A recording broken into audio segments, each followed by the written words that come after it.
Party on interwebs, it's Scott from Admiralty Entertainment here, and today we are doing a toy tour of my Oktober Guard shelf. Now the Oktober Guard are of course the Russian/Soviet/Warsaw Pact equivalent of the G.I. Joe team, and these guys come of course there. You make me tongue-tied, whenever you are near me. Come of course from the G.I. Joe action figure line. They come from the 25th anniversary onwards era, with that sort of third generation of action figure construction here. The Oktober Guard were of course created by Tom DeFalco and Herb Trimpe. I'm probably mispronouncing that surname terribly, but I do apologise. And they were later utilised in the comic book by Larry Hama, of course, the fantastic writer of the G.I. Joe comic book, and also apparently appeared in the cartoon. I really haven't seen much of the cartoon because it didn't air here in New Zealand when I was a kid. So one of these days I'm going to have to track down that episode with the Oktober Guard so I can see what the cartoon version of the Oktober Guard was like. But here we are, and the most interesting thing about this is that out of all these figures here, pretty much only this guy here was actually released at regular retail.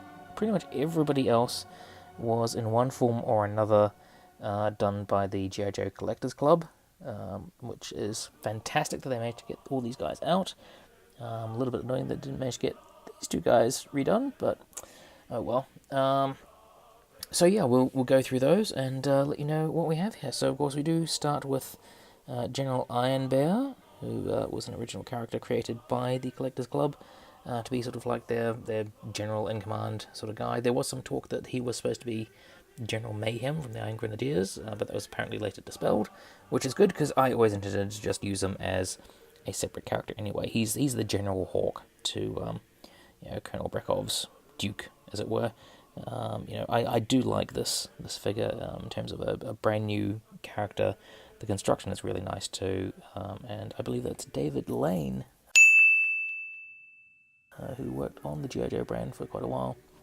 His sort of likeness for the head, which is pretty cool too. You do of course have the classic three members of the Oktober Guard here: Colonel Brekhov, Horosho, and Diana.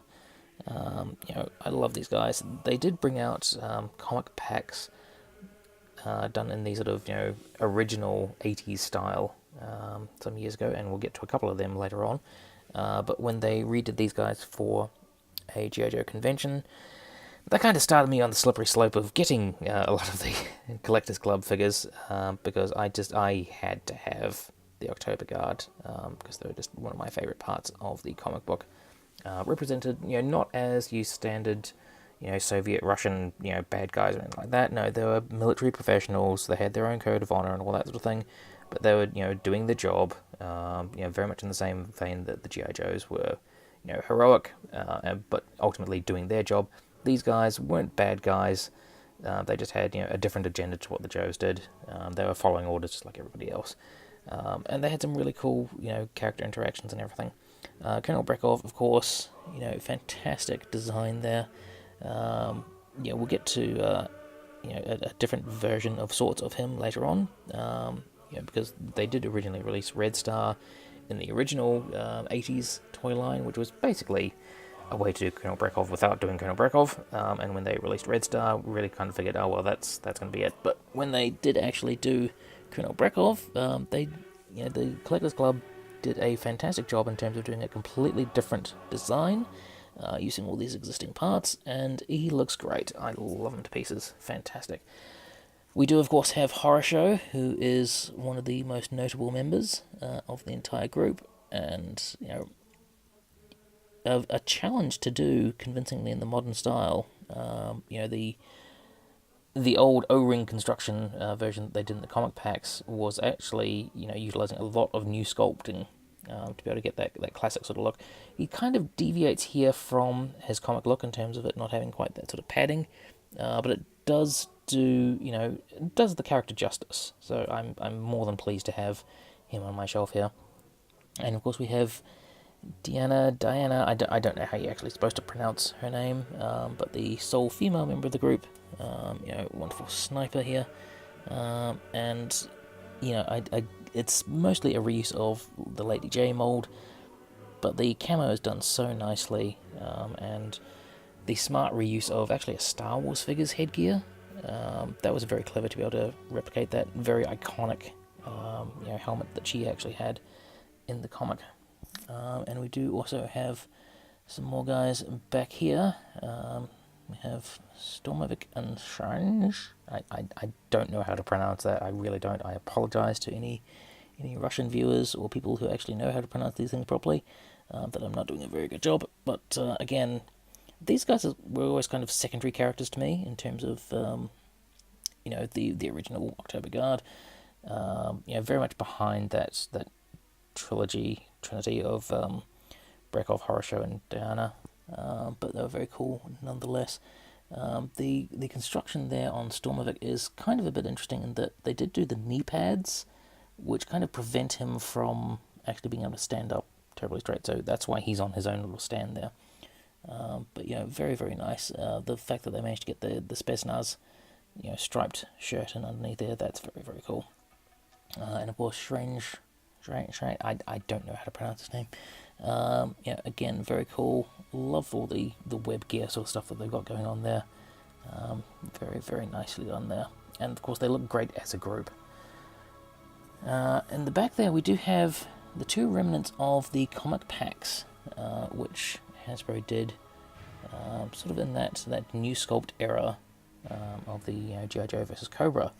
But they were doing some sort of flashback figures of original O-ring design characters, and so we did get a lot of the Oktober Guard that way. And we do have these two guys here, Misha over here, and Lieutenant Gorky back there, another Spetsnaz. Again, it's nice the sort of work that they did utilizing existing sculpts.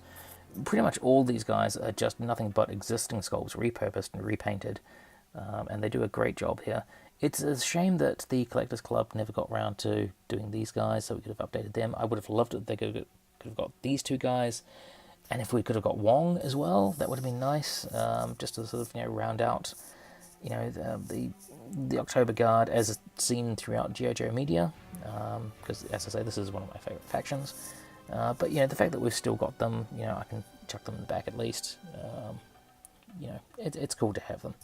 We do have Dragonsky here, another Collectors Club designed version, very much harkening back to the actual comic design, which I always thought was kind of weird. I mean, a flamethrower in purple, but hey, why not? Very cool that we do have him. A lot of the Guard did actually come out in this one convention set, which was fantastic.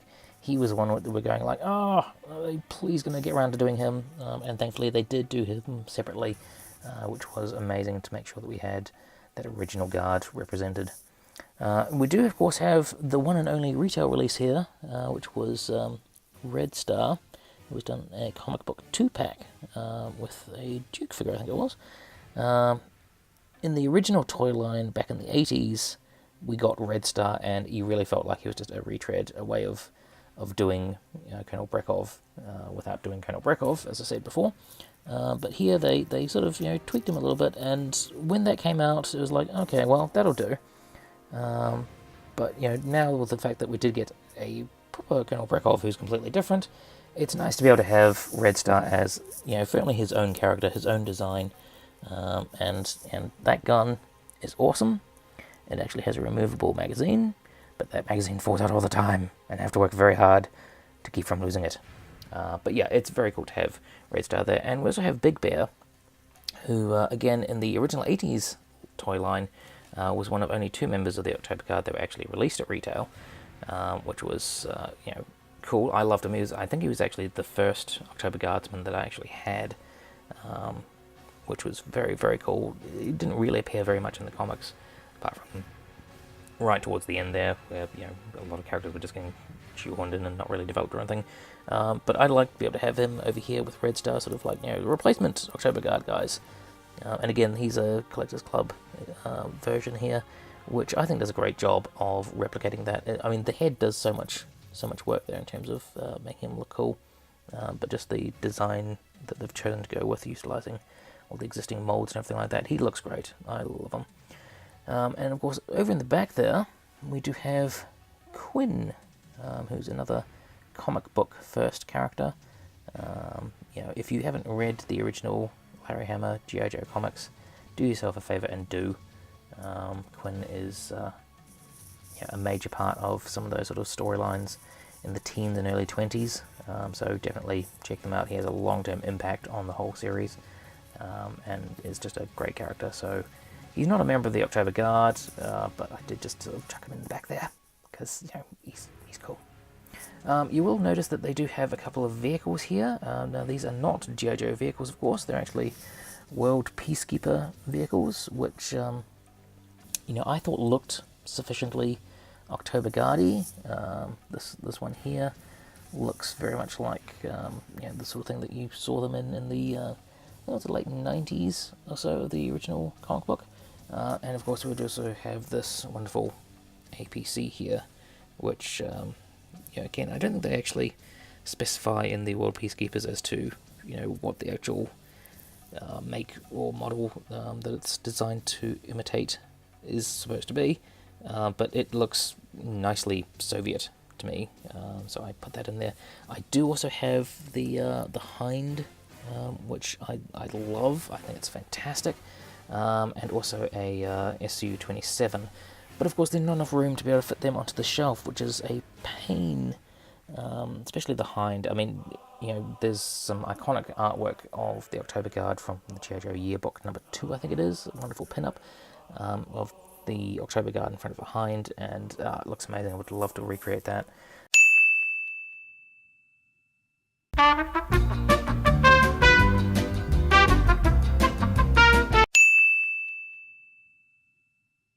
With these action figures, but unfortunately there just isn't the room on the shelf to be able to fit a combat attack helicopter in here. Maybe one day. But in the meantime, that is it for our Oktober Guard toy tour here. Hope you enjoyed this little look into a semi-obscure, but definitely a sub-team for the fans, and I'm so glad that we have them in action figure form, especially in a lot of the most modern versions of G.I. Joe that we have available. So yeah, please, if you enjoyed the video, leave a like, comment, share, subscribe, and we'll see you again next time on Admiralty Entertainment.